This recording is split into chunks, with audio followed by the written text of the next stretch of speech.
Assalamu Walaikum. In this video, I will show you how to print Google Form. Let's get started. Open a existing form.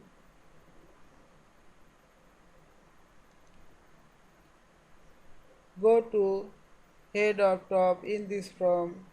Click the drop down menu and click the print.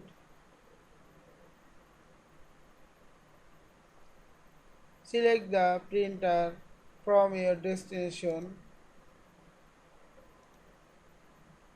and click print.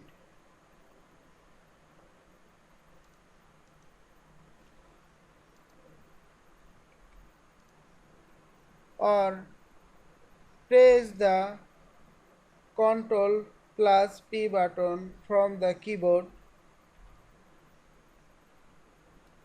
and choose the printer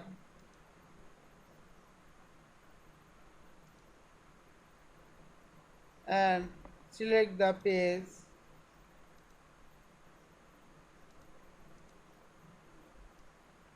layout, color, black and white,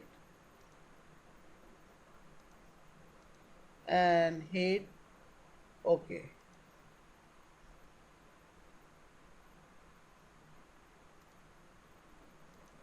I hope you enjoyed this video. Thanks for